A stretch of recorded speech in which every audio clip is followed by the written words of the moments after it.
अजमेर में आज क्या कुछ हुआ आप देखिए हमारे साथ।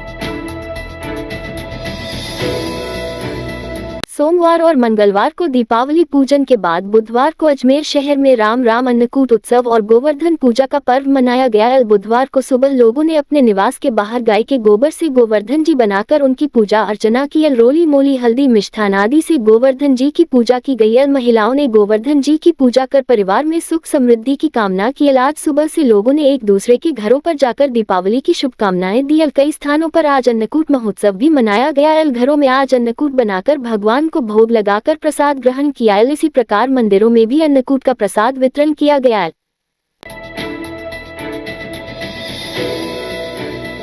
जगतगुरु शंकराचार्य वासुदेवानंद सरस्वती मोती डूंगरी स्थित प्रसिद्ध गणेश मंदिर पहुंचे।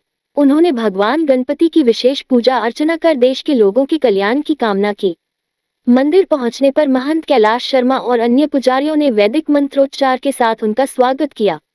जगतगुरु ने कहा कि मोती डूंगरी गणेश मंदिर आस्था का केंद्र है और यहां आकर आत्मिक शांति की अनुभूति होती है।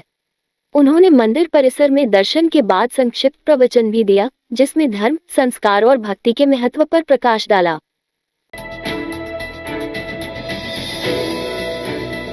Wild life tourism hotspot Jhalana leopard safari में इन दिनों जबरदस्त टूरिस्ट मूवमेंट देखने को मिल रहा है। छुट्टियों के मौसम में रिजर्व फुल कैपेसिटी पर चल रहा है। सुबह और शाम की सफारी फुल चल रही है। विदेशी और घरेलू सैलानियों ने अक्टूबर के अंतिम सप्ताह और नवंबर की एडवांस बुकिंग पहले से ही करवा रखी है। झालाना के लोकप्रिय लेपर्ड राना की नियमित साइटिंग टूरिस्ट के लिए आकर्षण का केंद्र बनी हुई है। वहीं दूसरी ओर अब आमागर लेपर्ड रिजर्व में भी लेपर्ड की डायरेक्ट साइटिंग होने लगी है, जिससे वाइल्ड लाइफ फोटोग्राफर्स और नेचर लवर्स के बीच उत्साह और बढ़ गया है। महाराणा प्रताप कृषि एवं प्रौद्योगिकी विश्वविद्यालय के नए कुलगुरु डॉक्टर प्रताप सिंह ने कार्यभार ग्रहण किया। डॉक्टर सिंह ने कहा कि केंद्र एवं राज्य सरकार की कृषि नीतियों का सुचारू क्रियान्वयन किया जाएगा। उन्होंने कहा कि विकसित भारत अभियान की दिशा में क्षेत्र के जनजातीय समाज का आर्थिक और शैक्षणिक विकास उनकी प्राथमिकता रहेगी। डॉक्टर सिंह ने कहा कि सभी के सहयोग, पारंपरिक ज्ञान संपदा, वैज्ञानिक सोच और नवाचार के साथ विश्वविद्यालय के सर्वांगीण विकास और सभी समस्याओं के समाधान के लिए कार्य करेंगे। डॉक्टर सिंह ने विश्वविद्यालय की फैकल्टी और सह शैक्षणिक कार्मिकों से सक्रिय भूमिका निभाते हुए आपसी समन्वय और समर्पण की भावना से कार्य करने का आह्वान किया।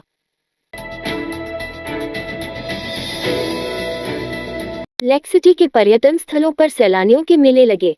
5 दिवसीय दीपावली पर लेक सिटी में बड़ी संख्या में गुजराती पर्यटक अपने अपने परिवार के साथ समूह में श्रीनाथ जी के दर्शन के लिए आने का दौर बना हुआ है। श्रीनाथ जी के दर्शन के बाद सैलानियों के समूह लेक सिटी की रौनक बने हुए हैं। झीलों की नगरी के पर्यटन स्थलों में सिटी पैलेस, जगदीश मंदिर, दूध तलाय, माछला मंगरा की पहाड़ी पर स्थित करणी माता रोपवे, पिछोला झील का गंगौर घाट, फतह सागर, सज्जनगढ़ का बायोलॉजी पार्क, पहाड़ी पर स्थित मानसून पैलेस आदि पर्यटन स्थलों पर बड़ी संख्या में गुजराती पर्यटकों की भीड़ नजर आई। शहर में हर तीसरा वाहन गुजराती नंबर देखकर ऐसा लगा मानो हम गुजरात के किसी बड़े शहर में आ गए हो।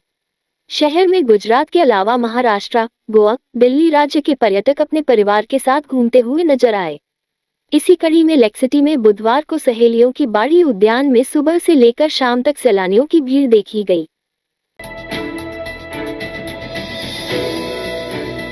उदयपुर की ओबना थाना पुलिस ने चोरी और लूट के मामले में 1 साल से फरार 2 आरोपियों को गिरफ्तार किया है। दोनों पर एसपी उदयपुर की ओर से 5-5,000 रुपए का इनाम घोषित था। इस रात की सुबह नहीं होती जब तक हाथ में उसकी गर्माहट नहीं होती। चाय का प्याला, अखबार साथ पुराना है, मिट्टी से जोड़ता है। खबरों की खुशबू से सारा घर महकता है। हर रंग में ढला कहानियों से किस्सों तक ले जाता है बेरोक टोक। देश के हर हिस्से तक ये हकीकत का आईना है। ख्वाबों को सच करके दिखाता है। दैनिक नवज्योति, आपके लिए, आपके साथ। ये थे आज के मुख्य समाचार। विस्तार से जानने के लिए पढ़ते रहिए दैनिक नवज्योति। दैनिक नवज्योति के YouTube चैनल को सब्सक्राइब करें और ताज़ा अपडेट के लिए बेल आइकॉन दबाएं।